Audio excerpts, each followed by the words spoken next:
Hello दोस्तों, नमस्कार। हम आरती शुक्ला अपनी अवधि लोकगीत चैनल पर आप सभी को श्रावण गीत सुनाने जा रहे हैं। जैसा लगे कमेंट करके ज़रूर बताना। किया रे रामा बगिया माया श्री राम देखन हम जावै रे हरी। किया रे रामा बगिया माया श्री राम देखन हम जावै रे हरी।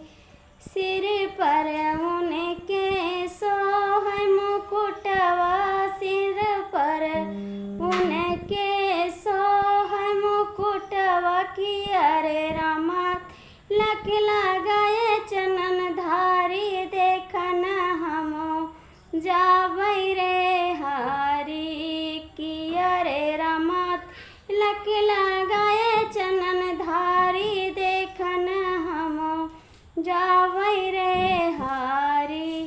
किया रे रामा बगिया माया श्री राम देखन हम जावै रे हरी। किया रे बगिया माया श्री राम देखन हम जावै रे हरी।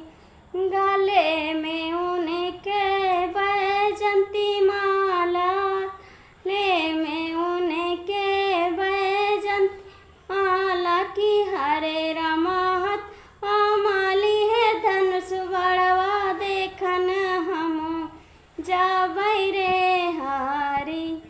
किया रे रमाहत माली है धनुष बड़वा देखन हम जावै रे हरी।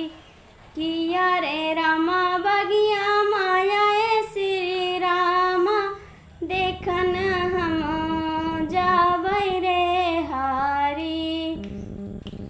आंगमा उनके पीला पैजामा, आंगमा के पीला पैजामा। किया रे माँ देखन में लगे बड़ा प्यारा देखन हम जावै रे हरी। की रे रामा देखन में लगे बड़ा छैला देखन हम जावै रे हरी। किया रे माँ बगिया माया श्री राम देखन हम जावै रे हरी। किया रे माँ बगिया माया श्री राम देखन हम जावै रे हरी।